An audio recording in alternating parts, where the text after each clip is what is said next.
কেন করে?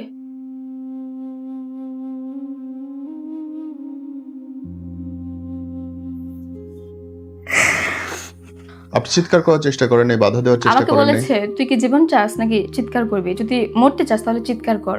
আমি আর সাহস পাইনি, কারণ রুমের মধ্যে টোটাল আমি একা। আমাকে যদি মেরে ফেলে, আমি দিন শেষে এটা ভয় পেয়েছি আমাকে যদি মেরে ফেলে। ঠিক ওই দিন আবার আমাকে কল করে যে সুমাইয়া আমি আসছি। আমি বললাম না, আমি এটা আর সমর্থন করব না। মানে আমাকে বলে তুই তো জানোস না, আমি তো ভিডিও করে রেখেছি, যদি এখন তুই অস্বীকার করিস তাহলে আমি তোকে নেটে এটা ভাইরাল করে দেবো। আমি সংসার করতে চেয়েছি, আমি এখনো সংসার করতে চাই ভাইয়া, এখনো চাই, স্টিল না আমি সংসার করতে চাই। তা আমি কোনো উপায় পাইনি। মানে এইগুলা কেন?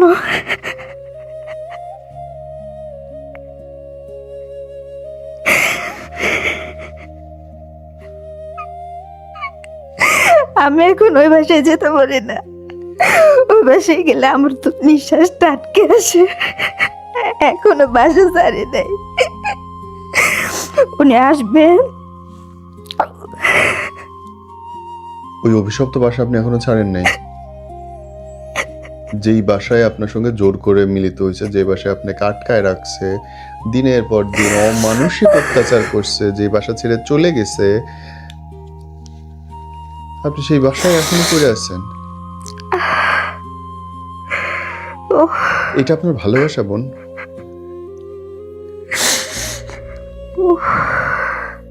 রাত্রে পিটাইতো, সকালবেলা অফিসে যেত, আবার সন্ধ্যার সময় এসে একটু যত্ন করতো, আবার আপনি সব ভুলে যেতেন।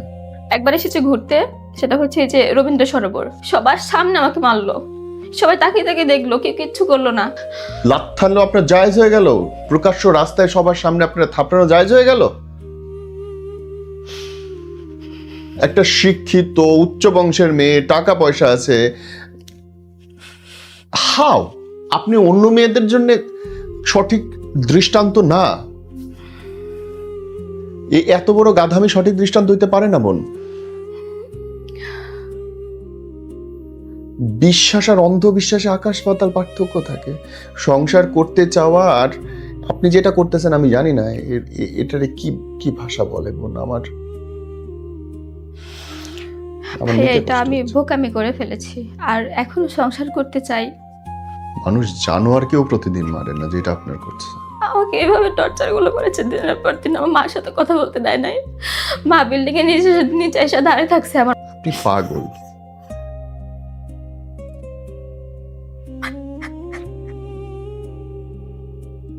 মানে আমাকে প্রচন্ড মারে আর কি, চোরাচুরি করে। আমি ওই রাতে কি করব বুঝতে পারছিলাম না। 11টা পর্যন্ত উনি আমার বাসায় ছিলেন। আমার মা ফোন করে, আমি ফোন ধরতে পারি না। আমি কি করবো বুঝতে পারছিলাম না। ওই রাত এভাবেই কাটালাম। মানে আপনার তো ভয় পাওয়ার কথা। মেরেছে, আবার যত্নটাও করেছে। আমি মানে যে কি? একা একা বের হয়ে যাব, দরজাটা লক করে যেত। দিনের বেলায়? দিনের বেলা দিনের বেলা আপনার বন্দি রেখে যেত? বন্দি রেখে যেত, তালা মেরে যেত? তালা মেরে যেত। আমার কাছে কোনো ফোনও থাকতো না। মানে আমি যোগাযোগটা করবো কিভাবে, আমি যাবো কিভাবে? আমি মায়ের কথা শুনি নাই, এটা আমার সবচেয়ে বড় ভুল। হইয়া মায়ের কথা আমি শুনি নাই। আমি যদি তখন মায়ের কথা শুনতাম, আমি ওনার সাথে বিয়ের জন্য রাজি হতাম না। আপনি মায়ের কথা না শুনলেন, কিন্তু যে লোকটার সঙ্গে আপনি বিয়ে করবেন, থাকবেন বলে প্ল্যান করলেন, তার গ্রামের বাড়িতে আপনি একবার খোঁজ নিলেন না? সেগুলো আমি এখন চিন্তা করছি। আমি এই কয়েকদিন কন্টিনিউয়াসলি কান্না করতে করতে এখন চোখে সমস্যা হয়ে গেছে আমার। আপনার চোখ লাল টকটকে হয়ে এসে।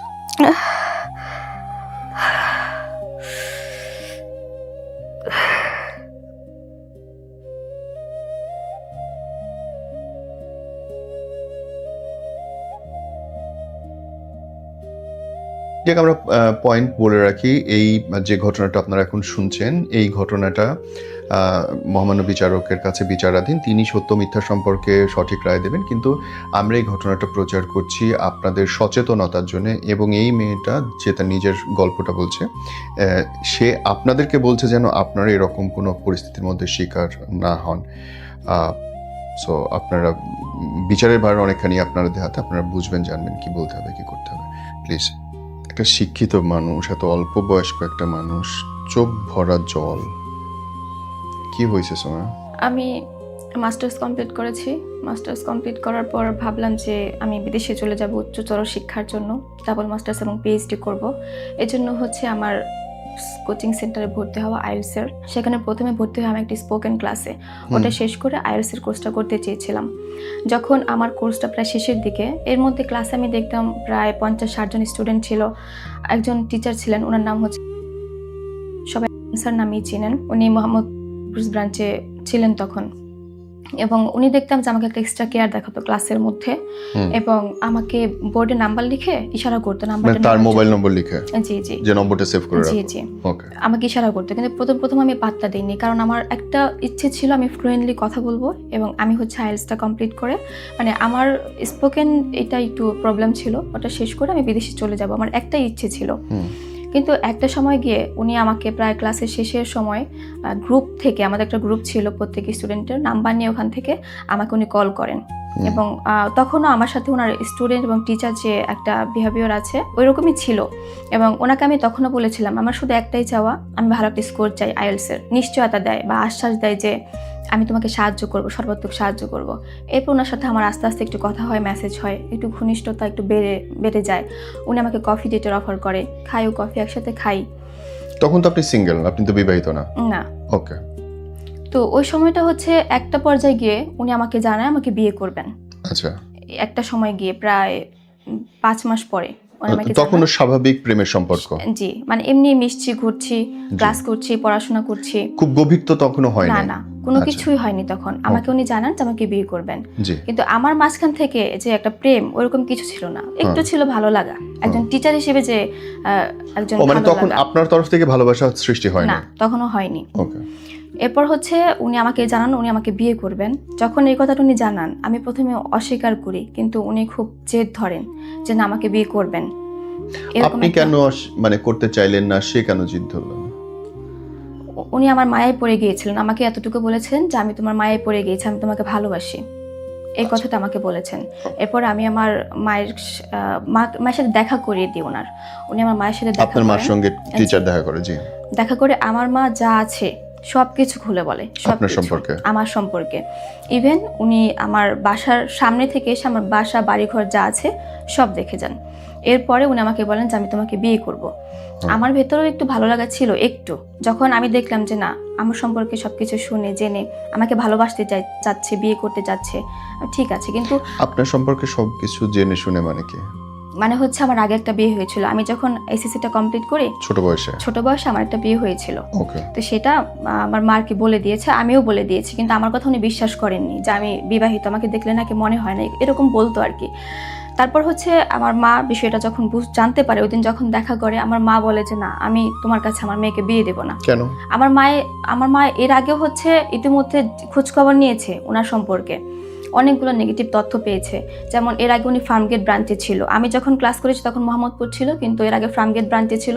ওইখানে ঠিক 1.5 বছর আগে অনলাইনে একটা নিউজ আসছিল, ওনার ধর্ষণ সংক্রান্ত একটা নিউজ, মানে ছাত্রীদেরকে, মেয়ে স্টুডেন্টদেরকে একটা উত্তক্ত করা নিউজ, যেটা আমি জানতে পারি নাই, আমি জানতে পেরেছি রিসেন্টলি, গণমাধ্যমে এসেছিল। এবং ওনাকে ওইখান থেকে বাদ দিয়ে দিয়েছে। তারপর পুরান ঢাকা যে ব্রাঞ্চটা ছিল ওইখানে ওনাকে নেয়নি, নিয়েছিল কিন্তু আবার বাদ দিয়ে দিয়েছে। এই সমস্ত কারণেই মিরপুর থেকে, মানে একই কাহিনী ওনার ছিল। এরপর আমার সাথে দেখা হয়েছে। তো এই কোনো কিছু আপনি তখনও জানতেন না? আমি তখনও জানতাম না। এই ঘটনাগুলো আপনি জানলেন কবে যে তার সম্পর্কে এরকম কাণ্ড? মানে আমি বলছি, আমি কাহিনীতে আসবো। আমাকে এমন করে রেখেছিল, আমাকে বাসা থেকে বের হতে দেয়নি। আমার হাতের ফোন, আমার 2টা হাতের ফোন উনি নিয়ে গিয়েছে, মানে আমি কারোর সাথে যোগাযোগ করব আমাকে এটাও করতে দেয়। আমার অনেক টর্চার। ওনার সঙ্গে আপনি যখন বললেন, আমাকে এই পর্যন্ত বললেন যে ওনার সাথে আপনার মানে রাজি হয় না মা দিতে। জি, রাজিটা করালো কেমনে? আমার মা রাজি হয়নি। এরপর ওনাকে আমি জানাই যে আমার মা কিছুতে রাজি হচ্ছে না, কিন্তু উনি বলে যে না আমি তোমাকে বিয়ে করবো, আমি তোমাকে ভালোবাসি, আমি তোমার মাকে একটা সময় রাজি করাবো, তুমি টেনশন করো না। দেন আমি হচ্ছে রাজি হই এবং ওনাকে আমি জানাই যে মা তো খুব অশান্তি করছে আমার, আমি এখন কি করব। উনি আমাকে বলে যে আগামী 7 দিনের মধ্যে আমরা বিয়ে করব, তুমি একটা বাসা নাও, আমাকে বলছে। তারপরে আমরা বিয়ে করে যখন দেখবে যে আমি ভালো, আমি তোমার উপযুক্ত, তখন উনি রাজি হয়ে যাবে। আমাকে ঠিক এইভাবে উনি আমাকে বোঝায়, আমি ওনার কথা মতো তাই করি। তখন আমার বাড়িতে আমার মা প্রচন্ড চাপ সৃষ্টি করছে, আমার মা কিছুতেই মেনে নিবে না। ওনার অফিস পর্যন্ত আমার মা এটা একটা কমপ্লেন করেছে, ওনার অফিসেও, কর্মক্ষেত্রেও কমপ্লেন করেছে। লিখিত না, মুখে আর কি মানে কমপ্লেন গিয়েছে উনি? করেছে, গিয়েছে, বলেছে আচ্ছা। সবকিছু। যে আমার মেয়েকে ডিস্টার্ব জি করছে। জি এরপর ওখান থেকে ওনাকে বাদ দিয়ে দেওয়া হয়েছিল একবার। ওকে। তারপর হচ্ছে উনি আমাকে এই কথাটা বলে, আমি খোঁজ খবর নিয়ে একটা আমার বাড়ি থেকে জাস্ট 10 মিনিট দূরত্বে, আমার নিজের বাড়ি থেকে 10 মিনিট দূরত্বে আমি একটা বাসা ভাড়া নিই। হুম। এবং ওইখানে হচ্ছে আমি বলেছি যে আমরা বিয়ে করব খুব শীঘ্রই, বিয়ের পরে আমি এখানে আমার হাজবেন্ড নিয়ে উঠবো, এখন আমি এখানে রাত থাকবো না, জাস্ট আমি 7 দিনের মধ্যে গোছাবো। হুম। আমি আমার নিজের টাকা দিয়ে ওখানে আনুষঙ্গিক যা যা লাগে বেসিক নিডগুলো, আপনার টাকা দিয়ে মানে? মানে আমি এর আগেও 10 বছর শিক্ষকতা করেছি আমাদের আপনি নিজে এখানে। শিক্ষকতা আমি করেন? নিজে শিক্ষকতা করেছি 10 বছর। কিন্তু বাসাটা তো হাজবেন্ডের নেওয়ার কথা, নিবে তো সে, খরচটা করবে সে, আপনি কেন করছেন? উনি বলেছে তুমি করো আপাতত, এটা বলেছিল আমাকে। এজন্য আমি আমার টাকা দিয়ে হাঁড়ি পাতিল চুলা ফ্যান লাইট যা লাগে একটা মানুষ থাকার জন্য সবকিছু করতে থাকি। হুম। এবং একটা দিন বৃষ্টির দিন ছিল তখন, এটা বলছি আমি গত মার্চের মানে 2025 সালের মে মাসের 31 তারিখের ঘটনা বলছি আমি, 25-এর? গত 25-এর। হ্যাঁ। লেপ্তশোক আমার বাসায় দিয়ে যায়, আমার বাসাটা ছিল 6 তলায়, তখন প্রচন্ড বৃষ্টি ছিল এবং লেবাররা যে দিয়ে গিয়েছে ওনাদের পায়ে প্রচন্ড নোংরা ছিল। হুম। আমি ওগুলো মুছতেছিলাম এবং পরিষ্কার করছিলাম, ক্লিন করছিলাম আর কি।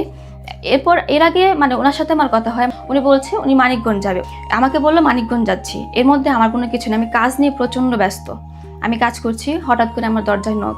আমি ভেবেছি হয়তো Labor? বাড়িওয়ালা ও, বাড়িওয়ালা এসেছে। ওকে। যে তখন আমি আবার ফোন করেছিলাম কিছুক্ষণ আগে যে আমার পানিটাই একটু সমস্যা হচ্ছে, মানে একটা কলে আর কি। ট্যাপে। উনি বললো যে ঠিক আছে আমি দেখছি, লোক পাঠাচ্ছি। নক করে আমি দরজাটা খুলে দেখি উনি। আমি অবাক হয়ে যাই, আমি জিজ্ঞেস করলাম আপনি এখন আপনি না বলেন মানিকগঞ্জ যাচ্ছেন?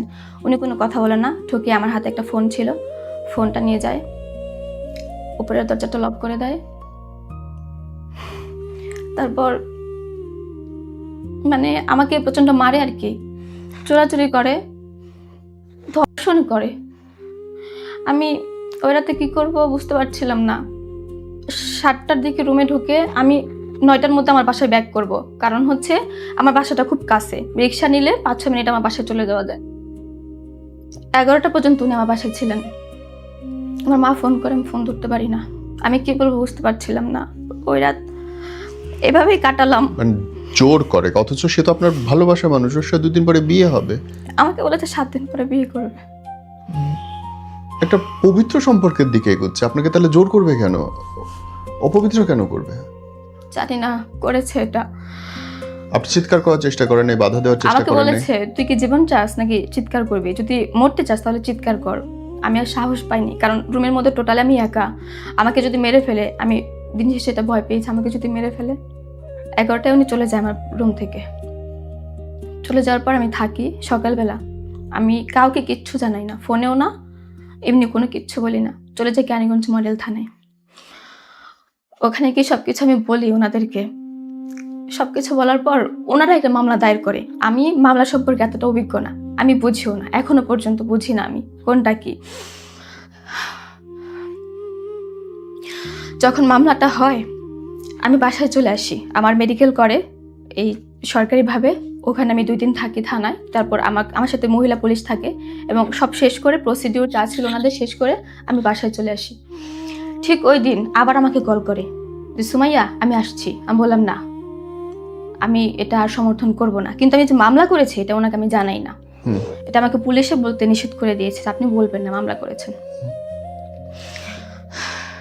উনি আমাকে বলে তুই তো জানোস না, ঠিক এইভাবে আমি ওনার কথা কপি করছি, তুই তো জানোস না, আমি তো ভিডিও করে রেখেছি, যদি এখন তুই অস্বীকার করিস তাহলে আমি তোকে নেটে এটা ভাইরাল করে দেবো।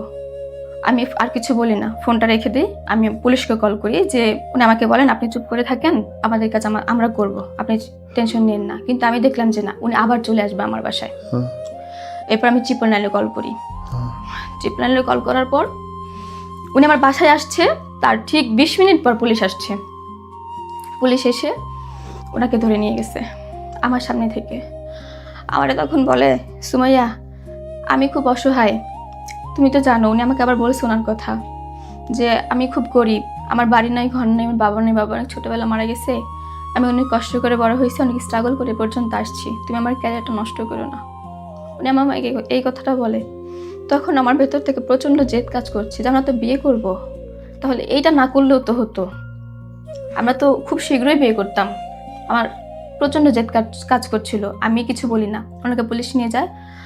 সারা রাত আমাকে পুলিশকে কনভিন্স করে 4 থেকে 5 বার উনি আমাকে কল করে একই কথা বলতে থাকেন এবং বলেন, তুমি যদি কালকে সকালে না আসো, আমাকে না বাঁচাও, তাহলে তোমাকে আমার হয়ে যাবে, কি বলে, রিমান্ড হয়ে যাবে। তুমি আমাকে আসো, বাঁচাও, আমি তো তোমাকে বিয়ে করবো, আগেই বলছি, ভালোবাসি তোমাকে, এরকম আমি নিজেকে করতে পারি নাই। উনি আমাকে এটা বলছে, কিন্তু আমি ভাবলাম যে না, তাহলে আমাকে বলে আসতো, আমার বাসায় যে আসলো আমাকে না বলে আসতো না, মিথ্যে কথা। উনি বলতেছে মানিকগঞ্জ।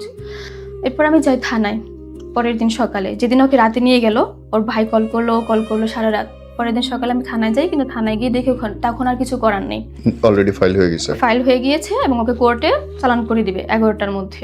ও তখন আমাকে ফোনে করে, আমাকে দিক নির্দেশনা দেয়, ডিরেকশন দেয়। আমাকে ফোনের মাধ্যমে পুলিশকে কনভিন্স করে ফোনের মাধ্যমে আমাকে অ্যাডভোকেটের নাম্বার দিলেন এবং ওই অ্যাডভোকেটের সাথে আমি যোগাযোগ করে আমার নিজের টাকা দিয়ে, আমার কার্ডে টাকা ছিল, আমার কার্ডটা সাথে ছিল, তখন 30,000 টাকা আমি বুথ থেকে তুলে অ্যাডভোকেটের সাথে কথা বলে ওনার জামিন করাই। জামিনটা হয় আবার কিভাবে, বিয়ের শর্তে।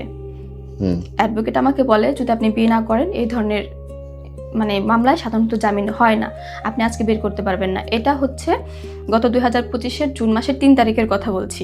3 তারিখে উনি অ্যারেস্ট করে 4 তারিখে ওনার জামিনটা হয় আর কি। আর ঈদটা ছিল কুরবান ঈদটা ছিল 7 তারিখে। ওই দিনই লাস্ট ওয়ার্কিং ডে ছিল, ওই দিনই কোর্টটা অফ হয়ে যাবে। এরপরে তা না হলে ওনাকে আর কি জেলেই থাকতে হবে সারাক্ষণ। একবার যদি জেলে নাকি চলে যায় আব্দুল্লাহপুর, তাহলে নাকি বের করাটা খুব টাফ হয়ে যাবে, আমাকে এমনটা বোঝায়। এরপর আমি বলছি ঠিক আছে, আমি রাজি হয়েছি, যেহেতু বিয়ে করবো, ভালোবাসি, রাজি হয়েছে, ওনাকে বের করেছি। এরপর আমি বললাম যে দেখেন, আমি তো একা এসেছি, আপনি যেহেতু একটা অগারেন্স করে ফেলেছেন আমার সাথে এরকম, আমি এখন আপনাকে আর বিয়ে করতে চাই না। যদি বিয়েও করতেও চাই আমার সময় লাগবে, আমি ফ্যামিলির সাথে কথা বলবো, আমার মায়ের সাথে, মাকে আমি আবার বোঝাবো, আমার আরও যারা আছে আমার ফ্যামিলির তাদের সাথে আমি কথা বলবো, দেন আপনার সাথে আমি ডিসিশনটা নিব। উনি আমাকে ওখান থেকে আসতে দেয় না। আমি বলেছি আমাকে 2 মাসের সময় দেন, আমি 2 মাস পরে বিয়ে করব, কিন্তু আসতে দেয় না। তারপর বললাম 7 দিনের সময় দেন, আসতে দেয় না। আমি জজকোর্ট মোড় থেকে রাইসাবাজার মোড় পর্যন্ত চলে আসছিলাম, জজকোর্ট থেকে বের হয়ে ওখান থেকে রাইসাবাজার মোড় পর্যন্ত চলে এসেছি। আমাকে হাত ধরে টেনে নিয়ে গেছে, সব কিছু স্বাভাবিক। আমি ওনাকে যে অ্যারেস্ট করে নিয়ে গেল, ওনার মুখ দেখে মনে হয় না উনি আমার উপর রেগে আছেন বা ক্ষিপ্ত হয়ে আছেন, কিচ্ছু না। আমার হাত ধরে টেনে উনি অ্যাডভোকেটের চেম্বারে নিয়ে যান, ওখানে একজন হুজুর ডাকেন এবং বিয়ে পড়ান আর কি। আমাদের 5 লাখ টাকা কাবিনে বিয়ে হয়। তারপরে উনি আমার সাথে ওখান থেকে বের হয়ে বলে, ভাল লাগছে, আজকে বিয়ে করেই ফেলেছি, তাহলে চলো বুড়িগঙ্গা নদীতে 1 ঘন্টা আমরা ঘুরি। নিয়ে 1 ঘন্টার জন্য একটা নৌকা ভাড়া করেন, কিন্তু আমি সাঁতার জানি না। ট্রলার যাচ্ছিল, ঢেউ উঠছিল, নামছিল, আমি প্রচণ্ড ভয় পাই এবং 15 মিনিটের মধ্যে ওখান থেকে নেমে যেতে বাধ্য হয় আর কি। আমার জন্য আমি একটু ভয় পেয়ে যাচ্ছিলাম। এরপরে উনি বিয়ে করার পর সরাসরি আমার বাসায় চলে আসে। আমি যে বাসাটা ভাড়া নিয়েছিলাম, নতুন বাসাটা, ও বাসায় চলে আসে। এখন সিঁড়িতে উঠছে আর বলছে, এখন তো আমি তোর হাজব্যান্ড, এখন তুমি কাকে ডাক দিবা, দাও, এখন কি করবে, এখন পুলিশ কল করবা, এখন তো আর পারবা না। একটা বুকে সাহস থাকে না, ওইভাবে নিয়ে উনি সিঁড়িতে উঠছে আর আমাকে বলছে। যাই হোক, ওইভাবে চলছিল, সংসার করছিলাম, ভালোই যাচ্ছিল। কতদিন একসাথে ছিলেন? 10 মাস। সম্পর্ক স্বাভাবিক ছিল কতদিন? সম্পর্ক স্বাভাবিক বলতে, রাতে মারতো, সকালে সরি বলতো, অফিসে গিয়ে মারতো। কেন আমি জানি না, শুধু আমাকে মারতো। আবার বলতো ঠান্ডা ছিল, ঠান্ডার মধ্যে ঝর্ণার পানিতে 2 ঘন্টা ভিজতে হবে। প্রচন্ড শীতে কাঁপুনি ধরে যেত, কিন্তু ওনার মন ভিজতো না। আমি কান্না করতাম যে আমার শাস্তি দেওয়া কি হয় না, শাস্তিটা কি জন্য ছিল? শীতের মধ্যে ঝর্ণার নিচে দাঁড় করে রাখছে ভিজায়, কি অপরাধে? আমি জানি না। আপনি কেন দাঁড়াইলেন? না হলে আমাকে মেরে ফেলবে। আমার ঘরে যে আমি রান্না করতাম, সেটা নিয়ে এসে গলার কাছে ধরতো, যে যাও গোসলে যাও, এখন তোকে মেরে ফেলবো আমার কথা না শুনলে। আমাকে এভাবে টর্চার গুলো করেছে দিনের পর দিন। আমার মার সাথে কথা বলতে দেয় নাই। মা বিল্ডিং এর নিচে এসে দাঁড়িয়ে থাকছে, আমার মা আমাকে খুঁজে পেয়ে গেছে, বিল্ডিং এর নিচে এসে দাঁড়িয়ে থাকছে। উনি অফিসে গেছে করে, ওনার ওই যে বললাম না চাকরিটা চলে গিয়েছিল। টিচার হিসেবে কি উনি ভালো? তার টিচার হিসেবে উনি ভালো, আমি বলছি আমার ওখানে থাকাকালীন উনি 2 বার আইএলটিএস এক্সাম দিয়েছে, 2 বার। উনি আমাকে বলেছে লন্ডন যাবে, টাকা আমার কাছ থেকেই চেয়েছে, আমি রাজিও হয়েছিলাম, কিন্তু ওনার স্কোর আসেনি, মাত্র 5 এসেছে। কিন্তু উনি আইএলটিএস এর করান, ক্লাসও করান। উনি বলতে কি, একটা বিষয় চ্যাটজিপিটি আছে, জেমিনি আছে, তারপর ওই যে এআই ইউটিউব এসব দেখে দেখে একটা বিষয় মানে আত্মস্থ করে যান, ক্লাসে ওইটা পড়ান, মানে এরকম আর কি। এই যে আপনাকে মারতেছে, এর এর এর তো একটা সূচনা থাকে, মানুষ কোনো একটা ভুল করলে, জিদ করলে কিছুতে হয়। How it start? আপনার গায়ে হাত তুলবে কেন? মানে শুরুর দিনটা কেন কেন গায়ে তুললো আমাকে বলেন। শুধু হইতে পারে না বোন, এটা একটা মানুষ তার বউকে বা যার সাথে আসে সে শুধু শুধু মারবে? উনি আমার সাথে থাকতেই চায় নাই কখনো। উনি আমাকে সাথে এমন টর্চার করতে চেয়েছে যাতে আমি একটা সময় ওনাকে মানে ওনার থেকে আমার মনটা উঠে যায়। উনি শুধু আমাকে এখানে মেরেছে তা না, একবার এসেছে ঘুরতে, সেটা হচ্ছে এই যে রবীন্দ্র সরোবর ডিঙ্গিতে, সবার সামনে আমাকে মারলো। সবাই তাকিয়ে তাকিয়ে দেখলো, কেউ কিচ্ছু করলো না। কিন্তু একটা মানে পাগলের মতন একজন মহিলা ছিলেন, মানসিক ভারসাম্যহীন একজন মহিলা, উনি আমাকে ধরেছে, মানে আমাকে পেটের মধ্যে সরাসরি লাথি সবার সামনে। আমি পড়ে গিয়েছি, উনি আমাকে ধরেছে যে মানুষগুলো কেমন, ধরছে না কেন। এরপর যখন ও দেখেছে যে এখন মানুষ সব একসাথে হয়ে যাবে, একটা কিছু হতে পারে বা পুলিশ কল করতে পারে, এরপরও ফিরে এসেছে, আমাকে মেরে চলে যাচ্ছিল। ওর বাসাটা আবার হচ্ছে যে এখানে ধানমন্ডি শুক্রবাদে ছিল তখন। এবং গায়ে হাত কি 1-2 দিন তুলছে নাকি? অনেক দিন। মানে আমার ছবি আছে, এগুলো অলরেডি এগুলো ফেসবুকে ভাইরাল হয়েছে, বিভিন্ন সংবাদ মাধ্যমে ভাইরাল হয়েছে। এগুলো আমার এদিকে একদম দাগ নীল হয়ে যাচ্ছিল, এরকম আমাকে অনেক মারতো। আরেকদিন উনি মানিকগঞ্জ নিয়ে গিয়েছে, ওনার মানিকগঞ্জ বাস স্ট্যান্ড পর্যন্ত নিয়ে গিয়েছে। মানে বাসায়? মানে ওনার বাসা আমাকে কখনোই নাই, বাস স্ট্যান্ড পর্যন্ত নিয়েছে। ওই বাস স্ট্যান্ডের ওখানে আমাকে শুধু মার। কথা কি, আমার মা ফোন করেছিল, আমি বলতেছে কথা বলো, আমি বলছি না এখন কথা বলবো না, থাক পরে কথা বলবো, এই একটা কথাই বলেছি। এখন যেহেতু আপনার সাথে আছে, এখন আমি কথাটা বলবো না, এই একটা কথা বলার কারণে সবার সামনে আমাকে মেরেছে। মানে আমি মানুষগুলো দেখলাম যে কেউ এগিয়ে আসে না, রাস্তাঘাটে কেউ কাকে মারলে আপনি তো সহজে প্রতিবাদ এগিয়ে আসে করতেছেন না। আমি ভয় পাচ্ছিলাম। আবার এই যে এখানে যে মেট্রো শপিং মলটা আছে শুক্রবাদে, ধানমন্ডি 32-এর পরে, এই মেট্রো শপিং মলের সামনে আমাকে এমনভাবে মেরেছে। পরে একজন মহিলা প্রতিবাদ করেছে, আপনি মারছেন কেন? বলে আমার ওয়াইফ। বলে ওয়াইফ হয়েছে তো কি হয়েছে, আপনি কেন মারবেন? ওই দিন ওটা আমাকে অনেক হেল্প করেছে, অনেক সহযোগিতা করেছে। আরেকটা মেয়ে ছিল, আরেকজন ভদ্র মহিলা ছিলেন, ওনারা আমাকে অনেক হেল্প করেছেন এবং বলেছেন আপনি কি কোনো করতে চান, মানে কোনো অ্যাকশন নিতে চান, তাহলে আমি আপনাদের হেল্প করব। কিন্তু ও তখন আমাকে ফোন করে, একটু দূরে গিয়েই, ও মেয়েদের কাছ থেকে একটু দূরে গিয়েই আমাকে ফোন করে বলে সুমা আমি ভুল করছি, আমি আর মারবো না তোমাকে, আমি আর জীবনেও কখনো তোমাকে মারবো না, তুমি আসো। আমি ওর কথায় গলে যাই এবং ভাবি যেহেতু আমার বিয়ে হয়েছে, সংসার করব, আমি ওকে ভালোবাসি। একবার 2বার একটা মানুষের ভুল হইতে পারে, 100 বার তো বোন ভুল হয় না। আমি সংসার করতে চেয়েছিলাম। কেমনে সারা রাত ধরে আপনারা পিটাইতেছে, সকালবেলা ফোন করে সরি বলতেছে আর আপনি বলে যাচ্ছেন? আপনার এটা স্বাভাবিক লাগতেছে ব্যাপারটা? আপনার মনে হইতেছে না যে আপনি বরং ওরে প্রশ্রয় দিচ্ছেন যে আমারে মারো? কারণ আপনি কোনো অ্যাকশনই নিচ্ছেন না, কোনো প্রতিবাদ করতেছেন না। আমি ভাবতেছিলাম একটা সময় যে ভালো হয়ে যাবে, মানে একটা সময় এরকম ভাবছিলাম আমি। মানে মাইর খাইতে এক সময় ওর আর মারার আগ্রহ থাকবে। আবার একটু কথা বলি, আমি মারতো কিন্তু আবার সরি বলতো, আবার এসে মানে করতো যে একটা যত্ন আছে না, ওইটা যাতে আমি ভুলে যাই, ওইটা করতো। যেরকম মাথায় হাত বুলিয়ে দিত, সরি বলতো, আবার বলতো যে আমাকে এবারের মতো মাফ করে দাও, মাথায় তেল দিয়ে দিত, মানে এরকম। ওইটুকু আমি ভুলে যেতাম, মনে করতাম যে ঠিক আছে, হয়তো বা রাগে এরকম করেছে, কিন্তু আমি কারণ খুঁজে পেতাম না যে কেন আমার সাথে এরকম করতো। রাত্রে পিটাইতো, সকালবেলা অফিসে যেত, আবার সন্ধ্যার সময় এসে একটু যত্ন করতো, আবার আপনি সব ভুলে যেতেন, আবার রাত্রে মার খাওয়ার জন্য রেডি হয়ে যেতেন। শীতের মধ্যে গোসলে দাঁড় করে রাখছে আপনার কোনো অপরাধ ছাড়া, এবং আপনি এটা করতেছেন। কি ধরনের পারভার্সন এটা হইতে পারে বোন? আমি আবার একটু বিষের মধ্যে পড়ে গিয়েছিলাম, আমার মা তো মেনে নিচ্ছিল না, বাসায় যেতে পারছিলাম না ফেলে রেখে।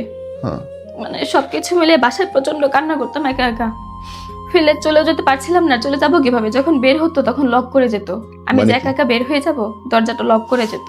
দিনের বেলা আপনার বন্দি রেখে যেত, তালা মেরে যেত। আমার কাছে কোনো ফোনও থাকতো না, মানে আমি যোগাযোগটা করবো কিভাবে, আমি যাবো কিভাবে, আমি সেটাও পারতাম না।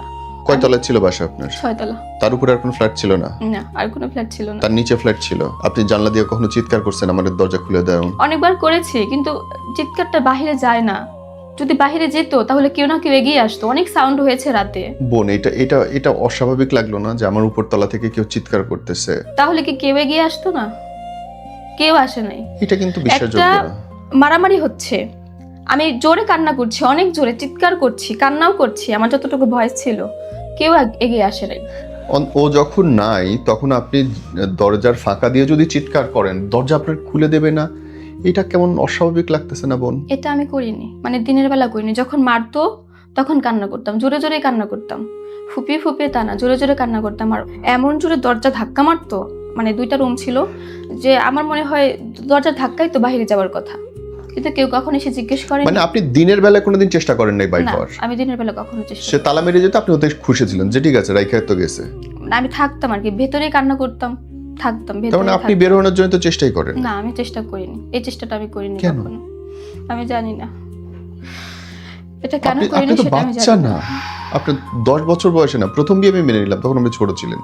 এখন তো আপনি বাচ্চা না বোন, আপনার নিজের বাচ্চা আছে। সংসার করতে চেয়েছিলাম যে, মাইর খাইয়ে এইভাবে অপমানিত হয়ে। শিক্ষিত মানুষ আপনি, একজন চরম শিক্ষিত মানুষ, মাস্টার্স অনার্স মাস্টার্স করা একটা মেয়ে। আজ একটা গ্রামের প্রতিবন্ধী অশিক্ষিত মেয়ে বলতো বোন আমার গায়ে লাগতো না, আমার তো লাগতেছে। অসুন্দর একটা মানুষ বলতো, তাও ধরে নিতাম যে কারণে আমারও লেগেছে, কিন্তু আমি কোনো উপায় পাইনি। আমি সংসার করতে চেয়েছি, আমি এখনো সংসার করতে চাই ভাইয়া, এখনো চাই, স্টিল না আমি সংসার করতে চাই। আপনি পাগল, আপনি পাগল বোন। মানুষ জানোয়ারকেও প্রতিদিন মারে না, যেটা আপনার করছে।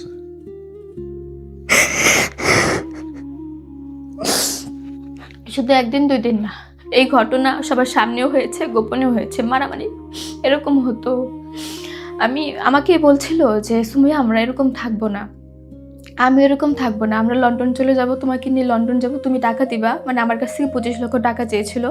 আমার ক্যানিগঞ্জে যে বাড়িটা সেটা আমার নামে, বলেছে সে বাড়িটা বিক্রি করে দিবা, 40 লাখ টাকা আমাকে দিবা। আমার কোনো ভাই বোন নেই, আমি লন্ডনে যাব, সেটেলড হব, তোমার মায়ের চিন্তা করতে হবে না।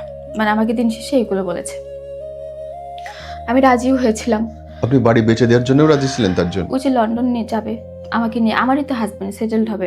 মানে যেদিন থেকে ওনাকে আমি কবুল করেছি, ওনার সাথে আমার সংসার হয়ে গিয়েছে, তখন থেকে আমার ভেতরে একটা মানে চিন্তা ভাবনা চলে এসেছে আমার সাথে সংসার করব।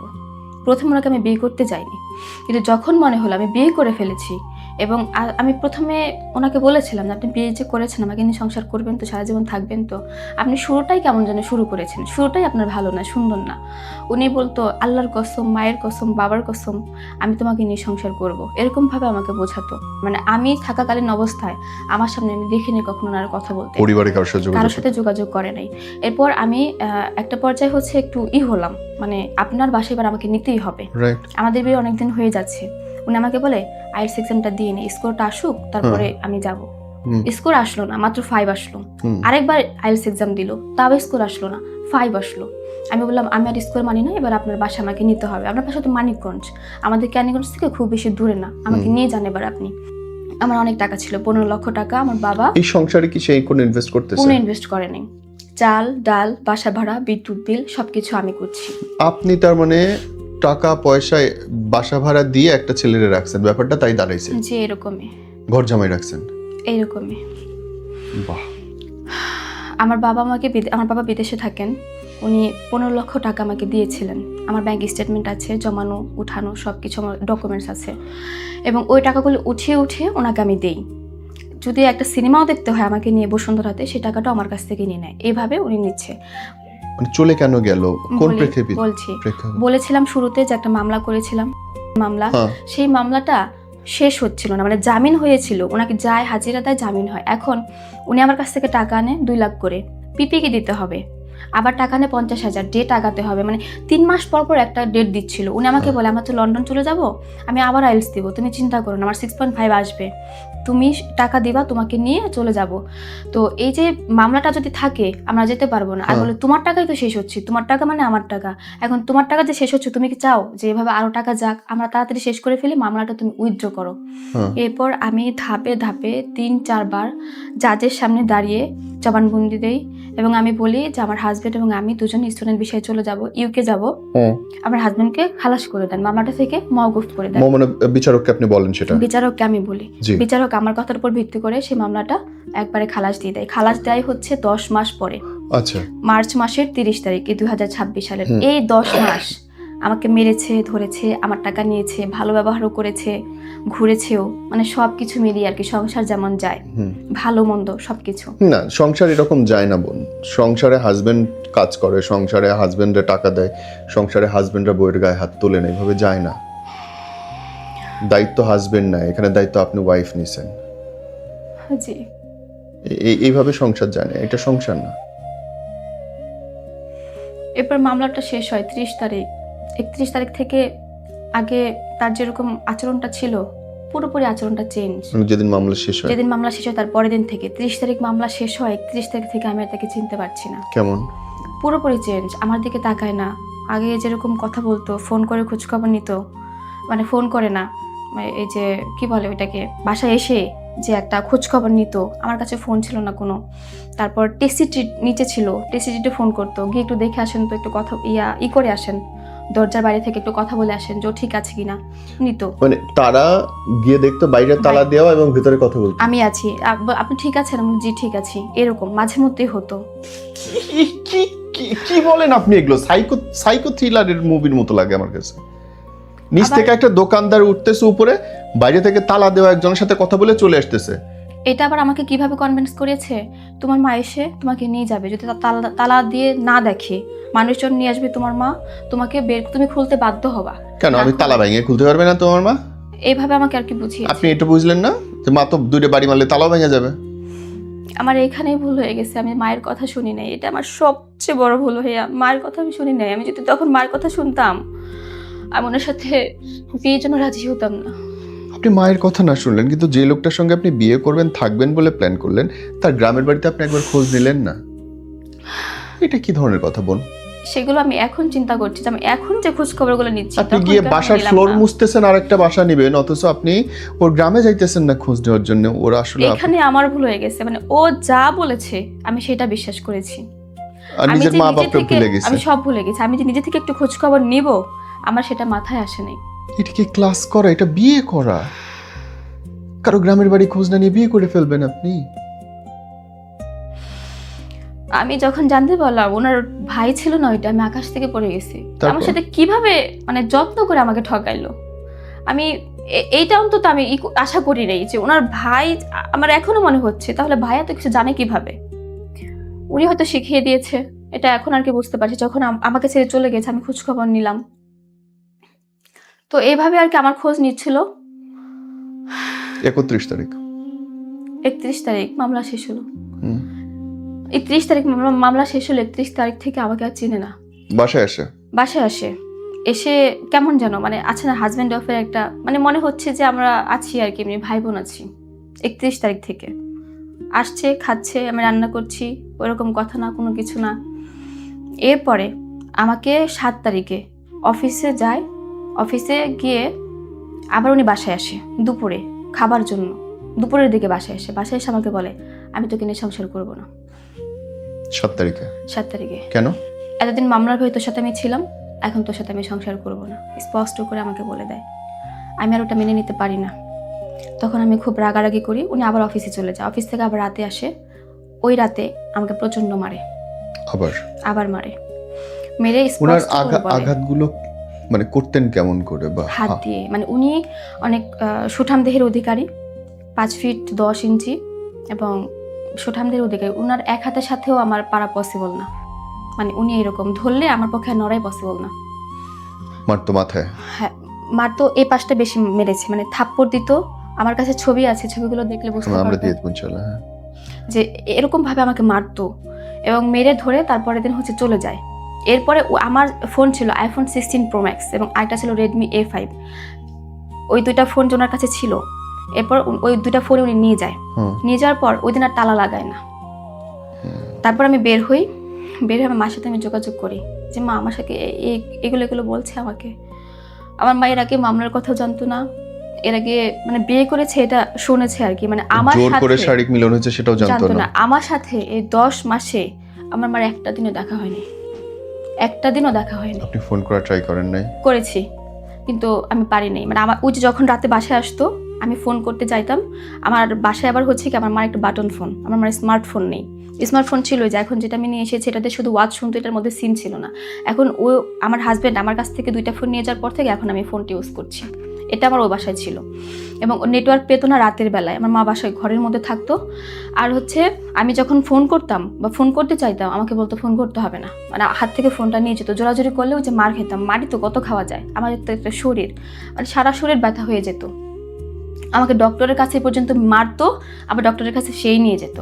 মানে এ পর্যন্ত আমাদের যে কলাতে যে মডার্ন হসপিটাল আছে সেখানে অনেকবার আমার রেকর্ড আছে এরকম যে অসুস্থ হয়ে হয়ে রাত 2টা 3টা 4টায় আমি আপনি ডাক্তারের কাছে গিয়ে কি বলতেন? আঘাতটা কেমনে পাইছেন? বলতো যে ব্যথা পেয়েছে, এটাই বলতো। ডক্টর জিজ্ঞেস করতো কিন্তু সেটা আর স্পষ্ট করে বলতো না, বলতো যে ব্যথা পেয়েছে, ও শরীর ব্যথা, রোলাক দিত এরকম মানে লিখে দিত। আবার মাঝে মধ্যে বলতো শরীর খুব দুর্বল, আমাকে স্যালাইন দিত। আবার পেটে যখন লাথি মারতো পেট ব্যথা হয়ে যেত, পেটে লাথি মারতো তখন বলতো পেট ব্যথা করছে, পেট তখন স্যালাইন দিত, ইনস্ট্যান্ট ব্যথা কমতো আর কি এরকম। যে এইরকম ভাবে মাইর খাইছেন আমার কাছে মনে হইতেছে যে মানে ভাই আমার মানে কোনো সুস্থ মানুষই লাগতেছে না। একটা মানুষ কয়বার মাইর খাইতে পারে জীবনে? আমার কাছে ডকুমেন্টসগুলো আছে, মেট্রো শপিং মলের সামনে মেরেছে, ডিঙ্গিতে মেরেছে, মোহাম্মদপুর 3 রাস্তার মোড়ে মেরেছে, যে নিচে আছে ওখানে সিসি ক্যামেরাও আছে, ওগুলোর সামনেই আমাকে মেরেছে। মানুষের সুন্দর মুহূর্তের স্মৃতি থাকে, আমি অমুক জায়গায় ঘুরতে গেছি, অমুক জায়গায় ঘুরতে গেছি, আর আপনার স্মৃতি হচ্ছে আমাকে অমুক জায়গায় মারছে, অমুক জায়গায় নিয়ে মারছে, অমুক জায়গায় নিয়ে মারছে। হায় রে। মানিকগঞ্জে নিয়েও মেরেছে। মানিকগঞ্জ সিনেমা দেখতে গিয়েছি ওনাদের ওইখানে, বসুন্ধরা সীমান্ত সম্ভারে কোথাও টিকিট নেই, টিকিট না থাকার কারণে মানিকগঞ্জ নিয়ে গিয়েছে, ওখানেও মেরেছে আমাকে, মানে আমাকে অনেক মেরেছে, এটা বলার মতো না। কিন্তু তারপর আমি সংসার করতে চেয়েছি ওনার সাথে, আমি তারপরেও সংসার করতে চেয়েছি। 7 তারিখের কথা বলেন। ওই দিন ছিল রাতে আমাকে মারলো, 8 তারিখে চলে যায় আমার এখান থেকে, তালা লাগাই না ওই দিন। আমি ওর সাথে কন্ট্যাক্ট করতে পারি না, আমি চলে আসি ওর অফিসে, মোহাম্মদ ব্রাঞ্চে চলে আসি। এখানে আসার পর ওকে আর আমি পাই না, মানে ও এখানে নাই। আমি ম্যানেজারকে জিজ্ঞেস করি, বলে ছিলেন তো, এখন এখানে নাই। ওনার কি ক্লাস আছে? বলে হ্যাঁ ক্লাস আছে। স্টুডেন্ট আসে ঘুরে ঘুরে চলে যায়, ওনার ফোনটা সুইচ অফ পায়। আমার কাছে আর ফোন নেই যে ওনার সাথে আমি যোগাযোগ করব। তারপরেও আমি আল্লাহ করে মসজিদে নিচে নেমে একটা লাইব্রেরি আছে ওখানে গিয়ে একজন লোককে বলি যে আমার হাজব্যান্ডকে আমি একটা কল করব, আপনার ফোনটাকে একটু দিবেন। উনি আমাকে দেয়, কিন্তু ফোনটা আমি সুইচ অফ পাই। দেন আবার আমি অফিসে যাই, ওখানে বসে থাকলাম প্রায় 2 ঘন্টা, উনি আসে না। তখন আমি বুঝতে পারি যা ঘটার ঘটে গিয়েছে, এতদিন মামলার ভয় ছিল, আর আসবে না। এরপর সত্যিকার অর্থে আর আসে না।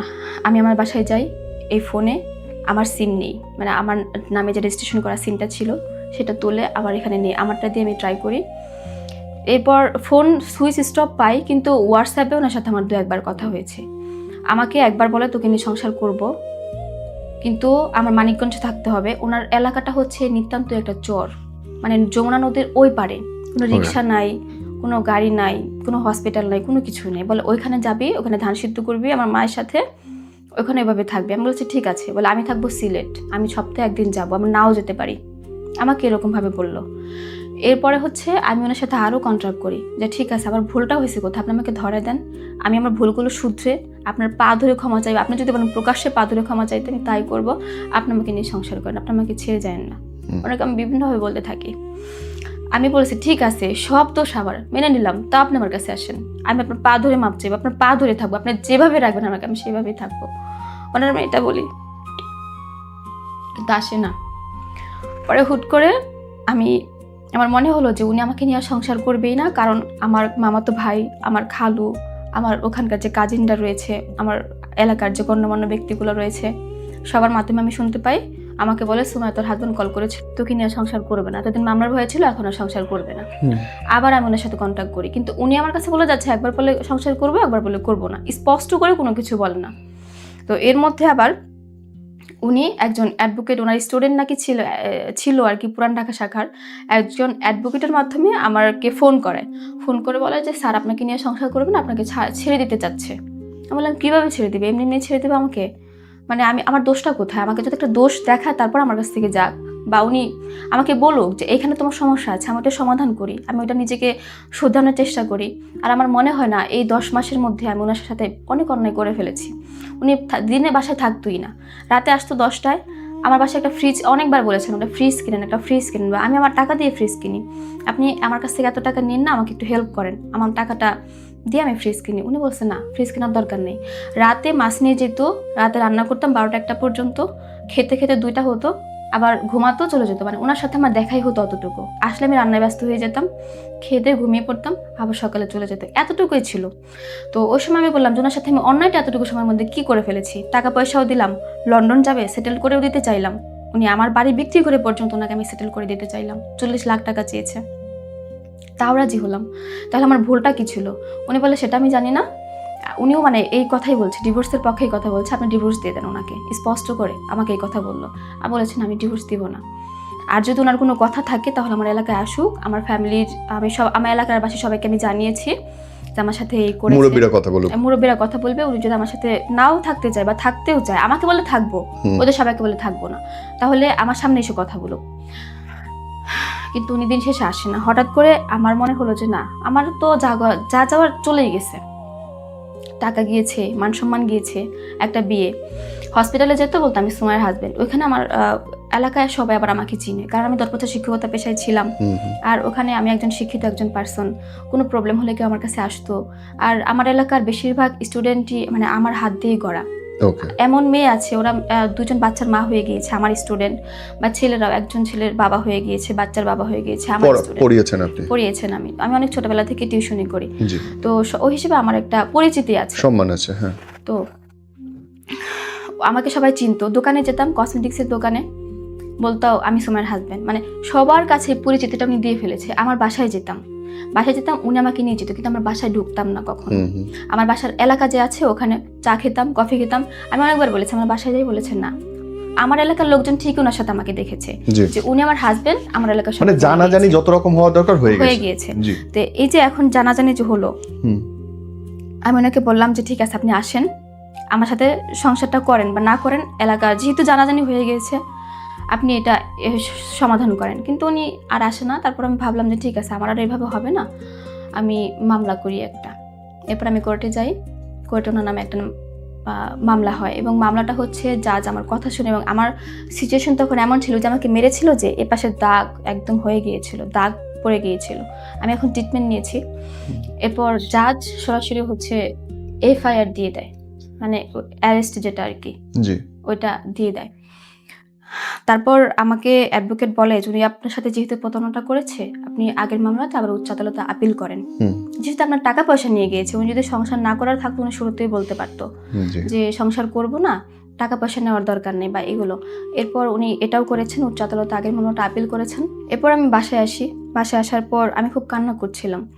এরপর ওনার যে অফিস আছে, যে ব্রাঞ্চটা আছে, ওখানে আমি হেড অফিসে যাই, এটা হচ্ছে মিরপুর 10 নম্বরে হেড অফিসটা। ওখানে জিএম স্যারের সাথে কথা বলি। জিএম স্যার আমাকে বলেন আপনি কি জানেন না, জেনে শুনে বিয়ে করবেন না, আপনি ওনাকে বিয়ে করেছেন। ওনার তো ফার্মগেট ব্রাঞ্চে একটা ঝামেলা হয়েছে, মেয়েদেরকে উত্ত্যক্ত করা নিয়ে অনলাইন নিউজ হয়েছে, আপনি ওনাকে কেন বিয়ে করলেন? তখন আমি আরো ঘাবড়ে যাই যে কি বলছি উনি, অথচ মানে এই ছেড়ে যাওয়ারও অনেকদিন পরে আপনি সত্যিটা জানতে পারি। আচ্ছা, এরপরে আমি মানে তখনই একদম ভেঙে পড়ি, যে আমাকে বললো, আমি শুনেছিলাম, আমি যখন ক্লাস করি তখন শুনেছিলাম উনি ফার্মগেট থেকে এখানে চলে এসেছেন এবং ফার্মগেট একটা ঝামেলা হয়েছে, এটা শুনেছি। ওনাকে জিজ্ঞেস করেছে কি ঝামেলা, তখন আমি ওনার স্টুডেন্ট, ক্লাস করি, কথা বলি আর কি টিচার হিসেবে।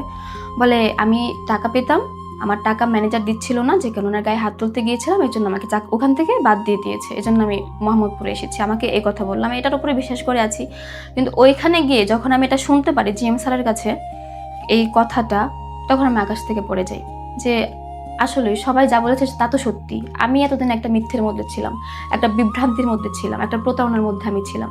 মানে তখন আমার মনে হয় দোষটা পুরোপুরি আমার, কারণ আমি যাচাই করি নাই কোনো কিছু। আমি পারতাম তো, ওই যে বললেন যে চিৎকার করা যেটা, বা যখন ওই যে ম্যানেজার আসতো বাসা বাড়িওয়ালা বিল্ডিং এর ম্যানেজার, বললেই হতো তার মানে একটা কল দাও, 999 কল দাও, যে কোনো জায়গায় পারা যেত। ওনাকে বলতে পারতাম যে আমি বিপদে আছি, আপনারা আমাকে সাহায্য করেন। তখন আমার মনে হয় আমি দোষী, কারণ আমি ওনার কথা, সম্পূর্ণ ওনার কথা আমি বিশ্বাস করেছি। কেন বোন, কেন? আমি ভালোবাসি ওনাকে, আমি অনেক ভালোবাসি। কিন্তু আপনি যখন ঘর করতে যাচ্ছেন তখনও তো আপনি বলছেন যে আপনি মানে বিয়ে করার আগে তখন আপনি বলছেন যে আপনি ভালোবাসেন নাই, জাস্ট বিয়ে করতে চাইছি বলে আমি রাজি। যখন বিয়ে করে ফেলেছি তার আগে যখন আপনি কেসটা করলেন, আপনাকে জোর করলো, সে জি, জোর বিয়ে করে করার মেলামেশা জন্য। করলো, সেই মুহূর্ত পর্যন্ত তো আপনি ভালোবাসেন নাই। ভালো লাগা ছিল, কিন্তু ভালো লাগা বিয়ে ছিল, করতে চাইনি। রাইট, আপনি বিয়ে করতে চান নাই, কিন্তু আবার তাহলে নিজে ঘরও খুঁজছেন। ওই যে বললো যে 7 দিনের মধ্যে আমরা বিয়ে করব, ব্যাস আমি তোমার মাকে ম্যানেজ করব, কনভিন্স ব্যাস করব তোমার মাকে। আমি একটা ভালোবাসি না একটা ছেলেকে তখনও, এবং সে বলল যে আমি তোমার জন্য, তুমি ঘর নাও, আমি আসতেছি। আপনি রাজি হয়ে ঘর নিয়ে ঘর মোছা শুরু করলেন। বোন, জিনিসটা এত সোজা লাগতেছে না কিন্তু। কিন্তু এটাই হয়েছে। কোনো সুস্থ স্বাভাবিক মানুষের কথা এটা মনে হয় আফটার দ্যাট? তারপর ওখান থেকে যখন আমি চলে আসি, জি জিএম স্যারের ওখান থেকে শুনে একজন সাংবাদিকের সাথে আমার দেখা হয়, এবং তখন আমি প্রচন্ড কান্না করছিলাম, আমার মাও ছিল সাথে। জি বলে উনি কান্না করছে কেন, আমার মা একটু বললো যে এরকম এরকম হয়েছে। পরে উনি অনেককে কল করে, প্রায় 10-15 জন। পরে দেখলাম আমার সামনে যে অনেক লোক, মানে সাংবাদিক, ওনারা বলে আপনি এটা বলেন কি জি। হয়েছে, জিজ্ঞেস করে। দেন আমি বলি, এই নিউজটা ভাইরাল হয়ে যায় মোটামুটি, মানে অনেক বেশি জি। পরিমাণে ভাইরাল হয়। তারপর আমাকে ফোন করে যে তুই জি। নিউজ করেছিস, আচ্ছা ঠিক আছে, আমি তোর নিয়ে, আমার হাজবেন্ড আমাকে কল করে, আমি তোর নিয়ে সংসার করবো, তুই 2 ঘন্টা সময় বেঁধে দিলাম, 2 ঘন্টার মধ্যে চ্যানেলগুলো স্টপ করা। হ্যাঁ তখন আমি বলেছি ঠিক আছে, আমি সব করব, চ্যানেল স্টপ আসো। করাবো, আপনি আসেন, আমাকে নিজে সংসার করবেন, কিভাবে করবেন আপনি আমার ফ্যামিলির সাথে, মুরব্বীদের সাথে কথা বলে আমাকে নিয়ে যান, বা আমার সাথে সংসার করেন, আসেন। কিন্তু দিন শেষে সে আর আসেনি। তারপর থেকে তারপর অনেক মেয়েদের সাথে আমি যোগাযোগ করি, কাদের সাথে? আমাদের সাথে যে সময় ক্লাস করেছিল হ্যাঁ অনেকের সাথে যোগাযোগ করি। আমি নাম বলতে চাই না, ওনাদের নাম মেনশন করতে চাই না, কারণ অনেকে স্বামীর ঘরে আছে, অনেকে আনম্যারিড। ওরা আমাকে বলে যে তুমি এমন একটা লোকের পাল্লায় পড়েছো যে এই স্যার আমার কাছ থেকে 500, 1000, 2000 করে টাকা নিয়ে খেয়েছে। আরেকটা মহিলা, ভদ্র মহিলা আছে, ওনার নাকি 2টা বাচ্চা, 45 বছরের ওপরে মহিলা। ডিভোর্স নাকি হাজব্যান্ড আছে আমি জানি না, তবে যতটুকু জানি ডিভোর্সড। ওনার সাথে সবকিছু মানে ফিজিক্যাল রিলেশন থেকে শুরু করে A to Z ভদ্রমহিলার সাথে আছে। আপনার সাথে থাকা অবস্থায়? আমি পরে জানতে পারি, পরে এটা এই যে কিছুদিনের মধ্যে আমি জানতে পারি না। আমার কথা হচ্ছে আমাকে কেন ঠকালো, আমার সাথে প্রতারণা না করলেও পারতো, ভাই সাজিয়ে সংসার করব, আল্লাহর কসম, বাবার কসম, মায়ের কসম, মানে এইগুলা কেন?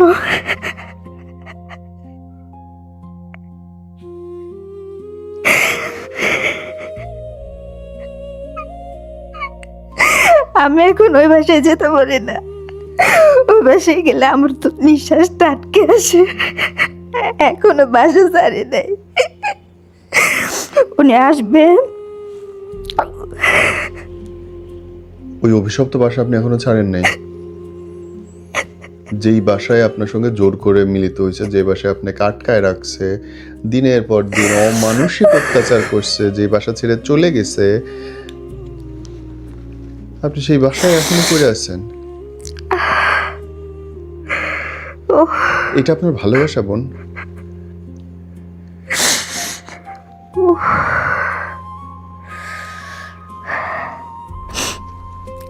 আমি এই কয়দিন কন্টিনিউয়াসলি কান্না করতে করতে এখন চোখে সমস্যা হয়ে গেছে আমার। আপনার চোখ লাল টকটকে হয়ে আছে।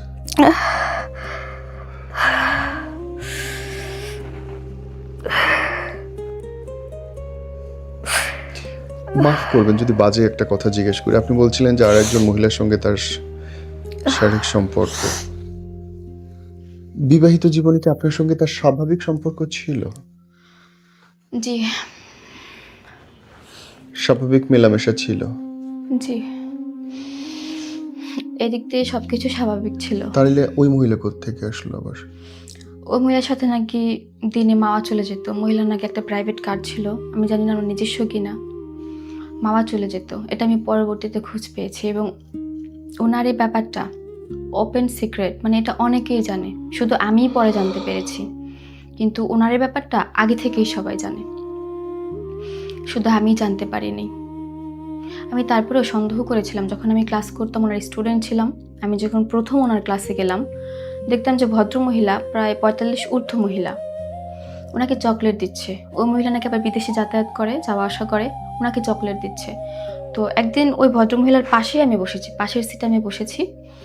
এরপর দেখলাম যে উনি চকলেটগুলো নিল ওনার কাছ থেকে, নিয়ে আবার আমাকে চকলেটগুলো দিয়ে দিল, ওনার সামনেই দিয়ে দিল। তখন আর কি ওনার সাথে আমার কথাবার্তা কিছু হয় না টিচার হিসেবে। তবে একটা হয় না যে ক্লাসে পছন্দ করলে বোঝা যায়, জি, ও যাই। মানে ওইরকম একটা ছিল ব্যাপার। উনি ওনার সামনে আমাকে চকলেটগুলো দিয়ে দিয়েছিল। তারপর আমি ওনাকে জিজ্ঞেস করেছিলাম, যখন ওনার সাথে আমার কথা হতো বা কফি খেতে যেতাম আমরা রেস্টুরেন্টে, জিজ্ঞেস করেছি আমি, ওনার সাথে কি আপনার কোনো সম্পর্ক আছে? বলে না, এটা কি সম্ভব এত বয়স্ক একজন মহিলার সাথে আমার সম্পর্ক থাকা? কিন্তু পরবর্তীতে আমি বুঝতে পারি যে এখন মানে উনি চলে যাওয়ার পরে যে আসলে ওনার সাথেই সম্পর্কটা ছিল। বোন, আপনার জীবন থেকে যদি মানুষ শেখে, কি শিখতে পারে বলেন তো? আমার মতো যাতে এরকম বোকা না হয় কেউ। কোনো মেয়ে যেন এরকম সরল বিশ্বাসে কাউকে সহজেই বিশ্বাস করে না ফেলে। মায়ের কথা যাতে তারা শোনে, বাবার কথা, মায়ের কথা। কারণ তারা না জেনে কোনো কিছু বলে না। আমি আমার মায়ের কথা শুনি নাই। আমার মা আমাকে অনেক বলছে, উনি ভালো না, আমি শুনি নাই। আমি আজকে শিক্ষিত মানুষে আজকে আমার এখানে এই অবস্থায় আসার কথা না। এভাবে ক্যামেরা ফেস করার কথা না। আজকে আমাকে অনেকেই হয়তো বা গালি দেয় কমেন্টসে বা দিবে। অনেকে বলে ভাইরাল হওয়ার উদ্দেশ্যে এসেছে, অনেকে বলে এটা ওটা অনেক কিছু। আমি কোনোদিন ভাবিনি যে আমি এভাবে ক্যামেরার সামনে এসে কথা বলবো। কখনো এটা ভাবিনি। আমার একটা সুন্দরভাবে লাইফ লিড করার ইচ্ছে ছিল। মাস্টার্স কমপ্লিট করেছি। বাংলাদেশে আমার একটা মনে হয়েছে জব ভ্যাকেন্সি। তো আমি বিদেশে চলে যাই একটা নিরাপদ একটা জীবনের আশায়, উন্নত একটা জীবনের আশায়। এই জন্য আমার ওখানে যাওয়া। কিন্তু দিন শেষে আমি কি করলাম? বোকামি করলাম, মানে চরম বোকামি। আমি শুধু ওনাকে ভালোবাসছি এটা বোকামি করি নাই, আমি ওনাকে টাকা দিয়ে দিয়েছি। আমার যে দায়িত্বটা ওনার কথা ছিল সেই দায়িত্বটা আমি কাঁধে তুলে নিয়েছি, একটা বোকামি করেছি। আরেকটা বোকামি করেছি, আমি নিজ থেকে কখনো ওখান থেকে বের হতে চাইনি। এবং আরও বোকামি করেছি, ওর ফ্যামিলি সম্পর্কে আমি কোনো খোঁজখবরই নেইনি। যে লোক আমার সাথে 5 মাস কথা বললো, ওর ভাই সেজে, সে ভাই না, সে ভাই না। হয় রে। মানে এই সময় এসে আমি একজন শিক্ষিত একজন নারী হয়ে, এবং ঢাকা শহরেই আমার বসবাস, ক্যানিগঞ্জ, কেমনে? ঢাকার বাহিরে না। আধুনিক জায়গা। সেখান থেকে আমি ভুলটা করেছি, আমি বোকামিটা করেছি।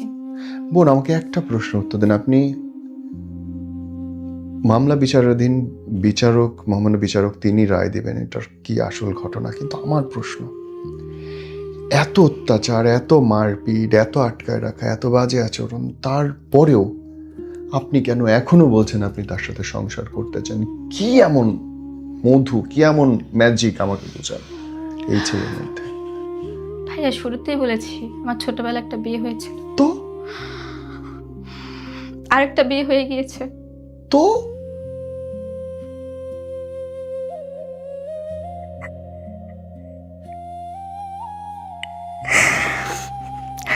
বিয়ের তো নাম হয়ে গেল 2টা। আর তাতে মায়ের আপনার জায়েজ হয়ে গেল, লাথানো আপনার জায়েজ হয়ে গেল, প্রকাশ্য রাস্তায় সবার সামনে আপনার থাপড়ানো জায়েজ হয়ে গেল। একটা শিক্ষিত উচ্চ বংশের মেয়ে, টাকা পয়সা আছে, হাও আপনি অন্য মেয়েদের জন্য সঠিক দৃষ্টান্ত না? এই এত বড় গাধামি সঠিক দৃষ্টান্ত হইতে পারে না বোন। বিশ্বাস আর অন্ধবিশ্বাসে আকাশ পাতাল পার্থক্য থাকে। সংসার করতে চাওয়া আর আপনি যেটা করতেছেন আমি জানি না এটারে কি কি ভাষা বলে বোন। আমার ভাইয়া এটা আমি বোকামি করে ফেলেছি, আর এখনো সংসার করতে চাই। আমি গতকালকে ওই বাসায় গিয়েছিলাম, ওই শার্টগুলো দেখলে আমার নিঃশ্বাসটা বন্ধ হয়ে যায়, মানে বিছানাটা দেখলে আমার নিঃশ্বাসটা বন্ধ হয়ে যায়, ওর জিনিসপত্রগুলো দেখলে আমার নিঃশ্বাসটা বন্ধ হয়ে যায়। আমার কাছে মনে হয় কি দুনিয়ার সমস্ত কিছু বিনিময়ে যদি আমি ওকে পেতাম, মানে আমার কাছে এরকম মনে হয়। ভয়ে না, অবসেশনে আপনার নিঃশ্বাস বন্ধ হয়ে যায় তার জামা দেখলে, বিছানা দেখলে। আপনার তো ভয় পাওয়ার কথা। মেরেছে আবার যত্নটাও করেছে, ওই যে বললাম। যত্নর কথা তো পরে, যে একবার গায়ে হাত তুলতে পারে সে একটা মানুষকে ভালো কোনোদিন বাসে না। ভালোবাসলে গায়ে তোলা যায় না রে ভাই। আপনার নিজের মেয়ে আসে না, নিজের বাচ্চা আছে, তো আপনার বাচ্চার এই পরিস্থিতি আপনি মেনে নিতে পারবেন? আপনি কেন মানতেছেন? লাস্ট সময়ে একটু একটু ভয় পেয়েছি যখন মামলাটা শেষ হয়ে গেল। একদিন ঘুম হয়তো থেকে চলে যাবে এই ভয় পেয়েছে। না, একদিন ঘুম থেকে উঠে থেকে আমার দিকে এভাবে তাকিয়ে আছে বসে বসে। আমি তৎক্ষণাৎ ঘুম থেকে উঠে গেছি। আপনি কি আমাকে মেরে ফেলবেন? ঠিক এইভাবে বল, আপনি কি আমাকে মেরে ফেলতে চান? মানে হি ওয়াজ এভাবে প্ল্যানিং। তাকিয়ে আছেন কেন আমার দিকে? মানে একটা রাগান্বিত চোখ নিয়ে যে তাকিয়ে থাকে, বলে কই তাকিয়ে আছেন? তো এমনি তাকিয়ে আছি তোমার দিকে। আমাকে এরকম বললো। যখন মামলাটা শেষ হয়ে গিয়েছে আমি একটু ওয়াশরুমে যেতেও ভয় পেতাম, যে কোনো অকারেন্স না ঘটিয়ে বসে, মানে একটু একটু ভয় পাচ্ছিলাম। কিন্তু আমার কথা হচ্ছে, আমি তো ওনাকে ভালোবেসে ফেলেছি। আমি তো ওনার মধ্যে জড়িয়ে গিয়েছি, যে 10টা মাস আমার সাথে থাকলো, আমার সাথে সংসার করলো। বিয়ের আগে 6টা মাস কথা, মানে দেখা থেকে শুরু করে টোটাল কথা, টোটাল 6 মাস তার প্রেম ছিল না, প্রেম ছিল 3 মাস। এই যে এতগুলো সময় উনি কেন আমার নষ্ট করলো? আমার কেন টাকা পয়সাগুলো শেষ করলো? উনি তো জানে যে, আপনাকে কেন নষ্ট করলো? উনি জানতো যে আমি অনেক কষ্ট করে টাকাগুলো জমিয়েছি। আমার বাবা দিয়েছিল, আমি চাকরি করেছিলাম, আমার অনেক কষ্টের টাকা। আমাকে এভাবেও বুঝিয়েছে। আমি বলেছি, যদি আপনি আমাকে নিয়ে সংসার না করেন, তাহলে তুমি এক কাজ করবা, যাদের সামনে গিয়ে বলবা যে ওনাকে বলেন আমার সাথে সংসার করবে, এরকম একটা মানে প্রতিশ্রুতি দিতে বলেন। আমি জাজের সামনে দাঁড়িয়ে তো বলবো যে আমি তোমাকে নিয়ে সংসার করব। কোনভাবে আপনারা পেপারস করবেন ওইভাবেই করেন, ওকে আমি নিয়ে কখনো ছাড়বো না। মানে আমাকে এভাবে বুঝিয়েছে। আমি কি জানি যে ভেতরে ভেতরে এত শয়তানি। আমি আমি যদি জানতাম, না টাকা লস করতাম, না ওনার সাথে আমি থাকতাম। তো বোন, যখন আপনি তার নামে কেস করলেন, জোরপূর্বক মিলিত হওয়ার কেস করলেন, তখন আপনার মনে হয় না যে এরপরে যদি আমি বিয়ে করি, এই বিয়ে সে আসলে রাখবে না, বা এই বিয়েটাই সে করতেছে আমাকে কেস থেকে মুক্ত হওয়ার জন্য? তখন আমার মাথায় এটা আসেনি। কিন্তু এটাই তো স্বাভাবিক। আমি তার সাথে নিশ্চয়ই সংসার করবো না যে আমার নামে কেস করে, কোনোদিন না।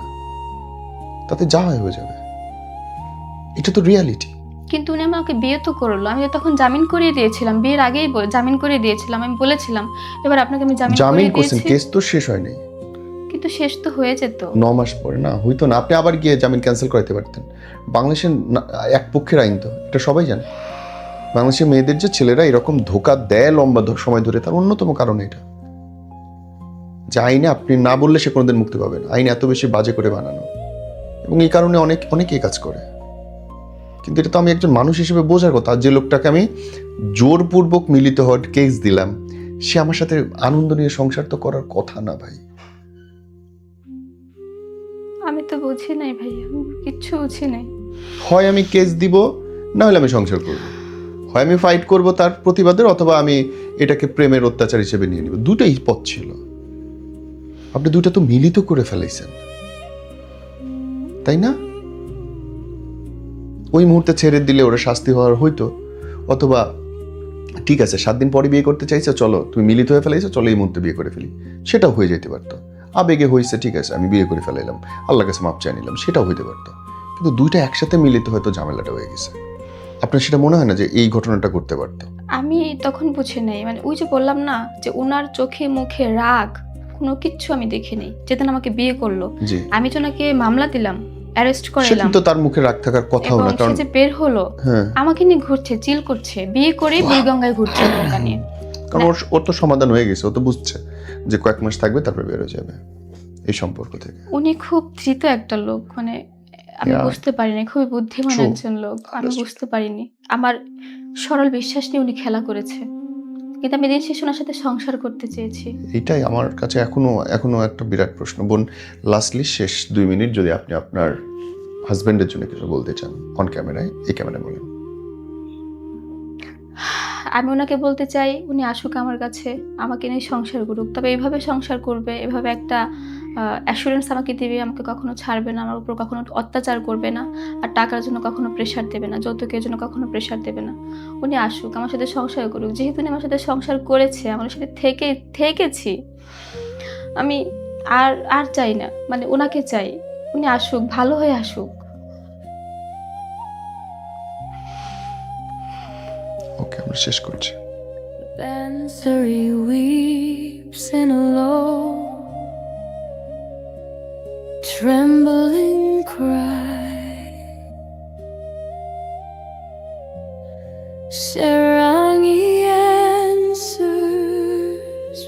the sorrowful sigh.